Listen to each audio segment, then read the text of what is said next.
Welcome back to our channel. In today's video, we have an exclusive interview with former President Donald Trump, conducted by Tucker Carlson. But before the interview, like, subscribe, and share with a friend.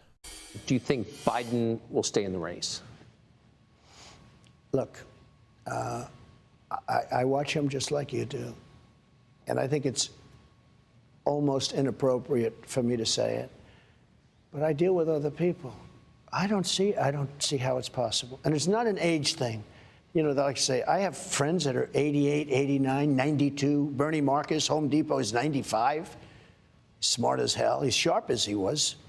I mean, he's, you know, mentally, Bernie Marcus, Home Depot, founder of Home Depot, one of the founders.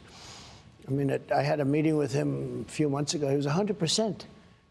I know people that built their fortunes from 80 to 90. They were always struggling, and they made a fortune from 80 to 90. A couple of people in particular. It's amazing. He's not too old. You know, his age. I think they do the age thing because I'm 4 or 5 years behind. They say this is a way of getting Trump. Let's go him up. But there's something wrong. I saw his answer today on television about whether or not he was going to run to a very nice guy named Al Roker. When you can't get a softer question than that. That was a long answer. Talking about the eggs and the this and that. Look, I don't think he can. But say what you want. They didn't expect him to get it. Yeah. You know, people could say he won an election. You know, it always goes, I got the most votes of any person, any sitting president in history. I was told if I got 15 million less, I couldn't lose. They're surrounded by vicious, smart people, radical left people. But they're very smart and they're very vicious. It's not him. It's not him. He's now in Ireland. He's not going to have a news conference.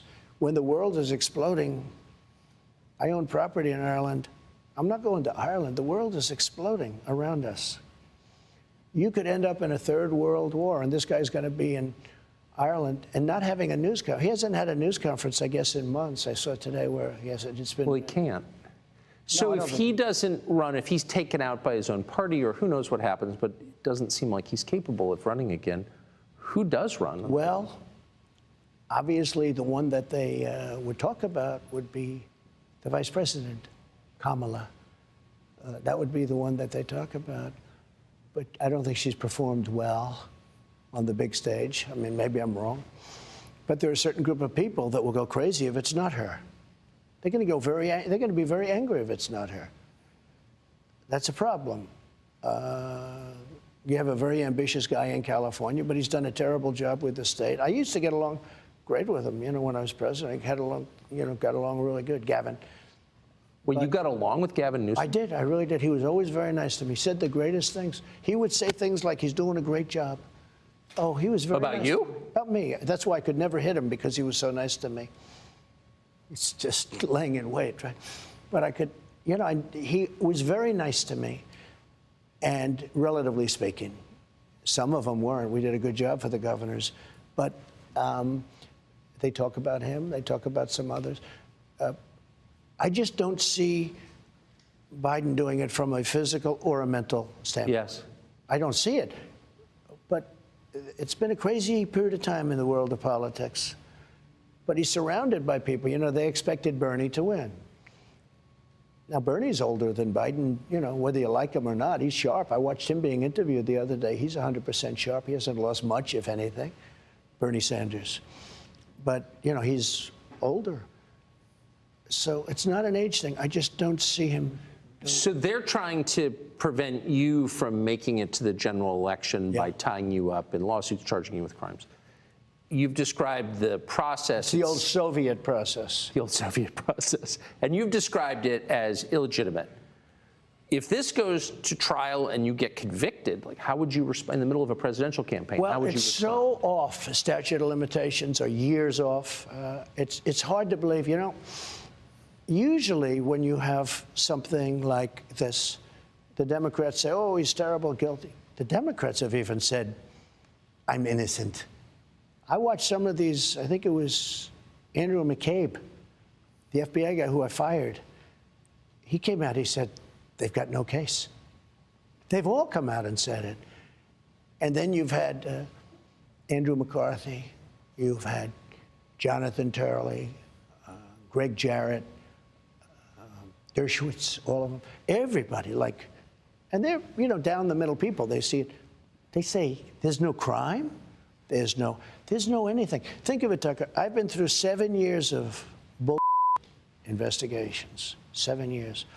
They've looked at, I have a very big company, much bigger than they understand. In fact, when they finally got my taxes, they said, whoa. You know, they took them years to get the taxes. They got them. That was the last you ever heard. You never heard one thing about them. But it took them years to get them because they shouldn't be looking at my taxes. I was surprised the Supreme Court gave them the right. They shouldn't be looking at people. That's sort of another one of the tenets. You don't do that. But I didn't care that much. I just, on principle, I fought them. And they looked. I built a great company. When you do the things that I do, and you employ thousands and thousands of people over the years, just thousands, we've done a great job. And then I ran for president. People were surprised that I won, but I used to see these rallies, and I'll tell you, the rallies are bigger now. The enthusiasm is more now than I've ever seen. So what do you think, since your poll numbers have risen consistently since they raided this place, Mar-a-Lago? Well, before they raided. In August. They were going up substantially before. Well, they definitely moved after Since then, they've really been going up. So how do you think that your opponents will respond? I don't know how well. We have two opponents. We have a primary opponent. We have a general election opponent. I mean the Democratic Party using the legal system. Well, what they're doing is they're finding, and think of this, they say 11 million pages, but whatever it is, through all of these Democrats' investigations. I had the Mueller hoax. I had impeachment hoax number 1, impeachment hoax number 2. Ukraine, Russia. You knew the Russia. I got that whole term from you, Russia. You'd be screaming and it'd say, this guy's a comedian. But you remember that whole period of time. Quite well. It turned out to be a total fake. But think of this, you know, I tell this story very seldom, but because it's a sad story. So the Russia hoax was made up by crooked Hillary Clinton, Adam Schiff, the DNC, the Democrat Party. The dossier is a total fake thing. We're suing them now, as you know, on that. We're suing them a lot because, unfortunately, Bill Barr didn't have the courage to do what he should have done. He was so afraid of being impeached. So I have to do it civilly. I have to sue people. The Justice Department should have done, because these are criminals. But think of this. So you have all of these millions and millions of pages, and they get you on a non-disclosure agreement? I mean, big numbers, billions and billions of dollars, right? And they get you on a perfect non-disclosure agreement, or they get you on nothing. A friend of mine who's a big business guy said, you have to be the most honest guy in the world, because with all of those numbers that you have and those big numbers, they don't have anything. And you have to see, take a look at the people I just mentioned. Read what they said. There was no crime. In fact, a lot of people are saying he indicted somebody. There's no crime. That's illegal to do, you know, what he did. So I don't see it going. I mean, we'll have to see. So, but just to bottom line it, I mean, the purpose of this is to keep you out of the presidential race. If I weren't running, or if I had bad poll numbers, let's say. Right. And again, remember, the Democrats are the party of disinformation. If they want you to run, if they want to run against somebody, they're going to go the opposite. For instance, they don't want to run against me. And now, I just gave you a poll. I'm 9 points up on Biden. But they're the party of disinformation. So what they say is, oh, we want to run against Trump. Now, they always do that. You know, they do that. And other people would do it, but they do it pretty much better than others. Is there anything they could throw at you legally that would convince you to drop out of the race? If you get convicted in this case in New York, no, I'd never drop out. No, I'd never drop. It's not my thing. I wouldn't do it.